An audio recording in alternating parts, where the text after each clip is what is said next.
नहीं थी, राधा प्रेम थी।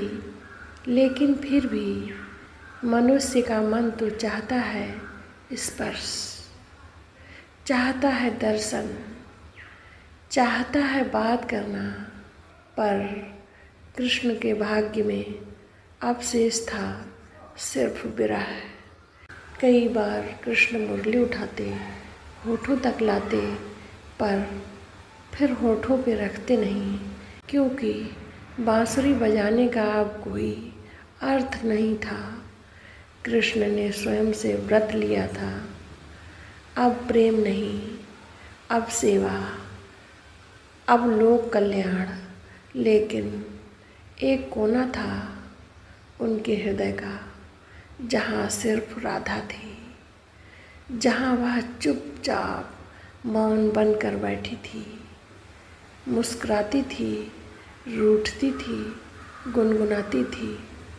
समय बीतता रहा, द्वारका बसी, रुक्मिणी, सत्यभामा, जामवती जैसी महारानियाँ आईं, पर कृष्ण ने कभी किसी से राधा के बारे में बात नहीं की।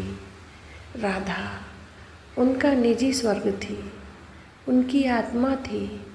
आखिर जब महाभारत का युद्ध भी समाप्त हो गया और कृष्ण पृथ्वी पर अपनी अंतिम लीला की ओर बढ़ रहे थे, एक रात, आखिरी रात, कृष्ण ने आकाश की ओर देखा और मुस्कुराए।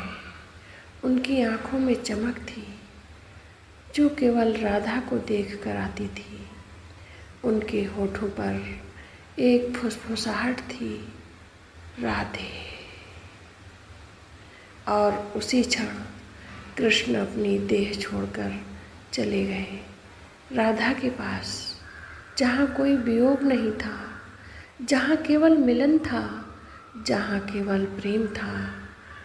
आज भी कहते हैं, यदि वृंदावन की हवाओं में ध्यान से सुनो तो वहाँ बांसुरी की एक सूक्ष्म सी धुन गूंजती है और कोई मृदुल आवाज़ कहती है, राधे कृष्णा, राधे कृष्णा, राधे कृष्णा, राधे कृष्णा। क्योंकि प्रेम कभी मरता नहीं, प्रेम कभी पुराना नहीं होता। प्रेम बस अमर होता है, जैसे राधा और कृष्ण का। मैं हूँ राधा और मैं अब भी हूँ। राधा और कृष्ण का प्रेम